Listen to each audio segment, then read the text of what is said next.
صحابہ اکرام علیہم رضوان ان کی سیرت پر مبنی ایک انسائکلوپیڈیا جس کا نام اسد الغابہ فی معرفت الصحابہ ہے،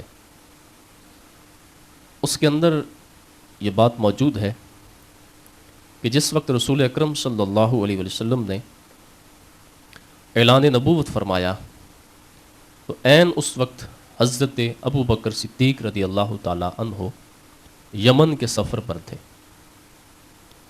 آپ وہاں یمن کے اندر قبیلہ ازد کے ایک شیخ سے ملاقات کرتے ہیں۔ اس نے جو ہی آپ کو دیکھا تو اس نے سوالات کا سلسلہ شروع کر دیا۔ دیکھتے ہی کہنے لگا حرمی انتا، کیا تم حرم شریف سے آئے ہو؟ آپ نے فرمایا نعم، ہاں میں حرم شریف سے آیا ہوں۔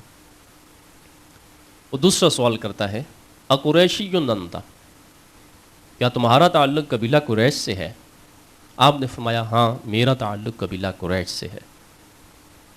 پھر وہ ایک تیسرا سوال کرتا ہے، کہتا ہے اتیمی انتا، کیا تم قبیلہ قریش کی شاخ بنی تیم بن مرہ سے ہو؟ آپ فرماتے ہیں ہاں میں قبیلہ قریش کی شاخ بنی تیم بن مرہ سے ہوں۔ پھر وہ آگے سے کہتا ہے ارفع ثوبک، اگر تم حرم شریف سے آئے ہو اور تم قریشی ہو اور تم جو ہے بنی تیم بن مرہ سے ہو تو پھر اپنے پیٹ سے کپڑا ہٹاؤ۔ آپ فرمانے لگے کہ میں جب سے آیا ہوں آپ مسلسل مجھ سے سوالات پہ سوالات کر رہے ہیں، آپ میرے وجود سے کس چیز کے متلاشی ہیں؟ مجھے اس بات کا بھی احساس ہے کہ شاید آپ کے پاس میرے حوالے سے پہلے سے کافی ساری معلومات موجود ہیں، اس لیے کہ آپ نے مجھے حرم شریف کا سمجھا تو میں حرم شریف سے تھا، آپ نے مجھے قریشی سمجھا تو میں قبیلہ قریش سے تھا، آپ نے مجھے بنی تیم بن مرہ سے سمجھا تو میں بنی تیم بن مرہ سے ہوں، لیکن اب پیٹ سے کپڑا مجھے اٹھانے کا کیوں حکم دے رہے ہیں؟ میرے وجود میں کس چیز کو تلاش کرنا چاہتے ہیں؟ تو وہ کہنے لگا لقد وجدت فی العلم الصحیح ان نبیا یبعث فی الحرم یعاونہ علی امرہ فتن و قہل۔ اس نے کہا کہ میں نے علم صحیح میں پڑھا ہے، پہلی آسمانی کتابوں میں پڑھا ہے کہ جو آخری نبی حضرت محمد مصطفیٰ صلی اللہ علیہ وسلم ہوں گے وہ حرم شریف سے ظاہر ہوں گے، اور ان کا جھنڈا لے کر سب سے پہلے جو شخصیات نکلیں گی ان میں ایک نو عمر لڑکا ہوگا اور ایک ادھیڑ عمر شخص ہوگا۔ وہ ادھیڑ عمر شخص، اس کی جو علامتیں پہلے آسمانی کتابوں میں بیان کی گئی ہیں وہ ساری علامتیں مجھے تیرے اندر نظر آ رہی ہیں، لیکن دو نشانیاں باقی ہیں جن کو دیکھنا بھی باقی ہے۔ فرمایا علی فخذہ الیسری علامہ، پہلی علامت یہ ہے کہ اس کی بائیں ران کے اوپر ایک نشان موجود ہوگا، فوق سرتہ شامہ، اور اس کی ناف کے اوپر تل کا نشان ہوگا۔ اس نے کہا کہ وہ جو بائیں ران کے اوپر نشانی ہے اس کو تو شرعاً دیکھنا جائز نہیں، لہٰذا جو دوسری نشانی ناف کے اوپر تل کا نشان ہے اسے تو میں دیکھ سکتا ہوں، لہٰذا ارفع ثوبک، اپنے پیٹ سے کپڑا اٹھاؤ۔ حضرت ابو بکر صدیق رضی اللہ تعالیٰ عنہ فرماتے ہیں کہ جب میں نے شیخ کے کہنے پر کپڑا ہٹایا تو ناف کے اوپر تل کا نشان موجود تھا۔ جب اس شیخ نے دیکھا تو کہنے لگا فورب الکعبۃ انتا، مجھے رب کعبہ کی قسم ہے وہ تم ہی ہو جس کی نشانیاں رب نے پہلی آسمانی کتابوں میں بھی بیان فرمائی ہیں۔ شیخ نے حضرت ابو بکر صدیق رضی اللہ تعالیٰ عنہ کو مبارکباد دی کہ تم بڑے ہی خوش قسمت ہو کہ رب ذوالجلال نے تمہیں اپنے حبیب کریم علیہ الصلوۃ والسلام کی خدمت کے لیے چنا ہے، تم ساری زندگی ان کے ساتھ رہنا اور ہمیشہ ان کی خدمت کرتے رہنا۔ حضرت ابو بکر صدیق فرماتے ہیں کہ میں اس سے اجازت مانگ کر کچھ اور شیوخ سے جا کر ملا، ان سے مل کر جب میں واپس مکہ آنے لگا تو میں پھر اس پہلے شیخ کے پاس پہنچا، میں نے جا کر اسے کہا کہ میں واپس مکہ جانے لگا ہوں اور اگر آپ نے کوئی اپنا پیغام اس محبوب کے نام بھیجنا ہو تو وہ مجھے دے دیں، میں تمہارا پیغام جا کر ان تک پہنچا دوں گا۔ اب اس نے کیا کیا، اس نے ایک کاغذ کا ٹکڑا نکالا، وہ کاغذ دیتے ہوئے کہنے لگا احامل انی ابیاتا قلتها فیہ، کہ میں نے اس محبوب کے لیے ایک لکھی ہے نعت شریف، تم یہ لیتے جاؤ، جب اس محبوب کی پاک بارگاہ میں پہنچنا تو وہاں پر جا کر میری طرف سے یہ نعت ان کے قدموں میں کھڑے ہو کر سنا دینا۔ حضرت ابوبکر صدیق رضی اللہ تعالیٰ عنہ آپ نے اس سندیسے کو وصول فرمایا اور واپس مکہ آنے لگے۔ حضرت ابوبکر صدیق رضی اللہ تعالیٰ عنہ جب مکہ کے قریب پہنچے تو ایک وفد آپ کا انتظار کر رہا تھا۔ اس وفد کا سردار ابو جہل تھا۔ اس نے دیکھتے ہی حضرت ابوبکر صدیق رضی اللہ تعالیٰ عنہ سے کہا کہ اے ابوبکر، یتیم و ابی طالب یزعم انہ نبی، ابو طالب کے یتیم بھتیجے نے اعلان نبوت کر دیا ہے۔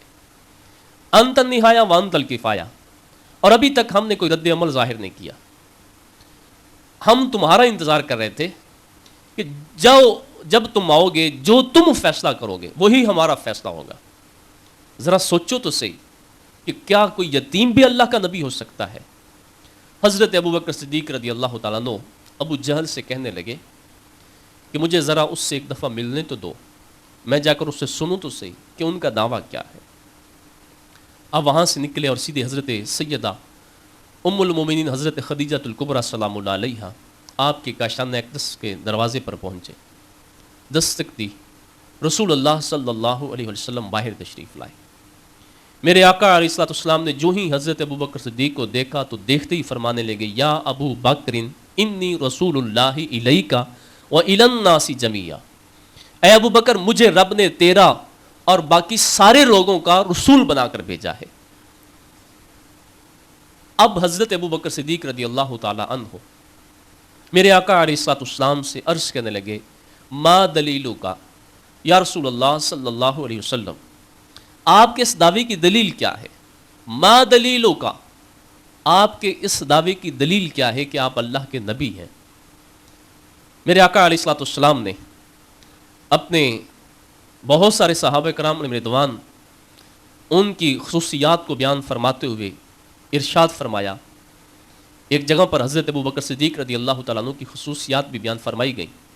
میرے آقا علیہ السلام نے ارشاد فرمایا کہ میں نے جس کے سامنے بھی اسلام کو پیش کیا تو سبھی نے میرا انکار کیا، یا مجھ سے دلیل مانگی، میں نے اسے حق کی دعوت دی، اس نے مجھ سے دلیل مانگی، لیکن میرے تمام تر صحابہ میں سے حضرت ابوبکر صدیق وہ واحد صحابی ہیں کہ ایک لمحے میں نے انہیں اسلام کی دعوت پیش کی، اگلے لمحے بغیر دلیل مانگے انہوں نے میری دعوت کو قبول کرتے ہوئے میرا کلمہ پڑھ کر میری غلامی اختیار فرما لی۔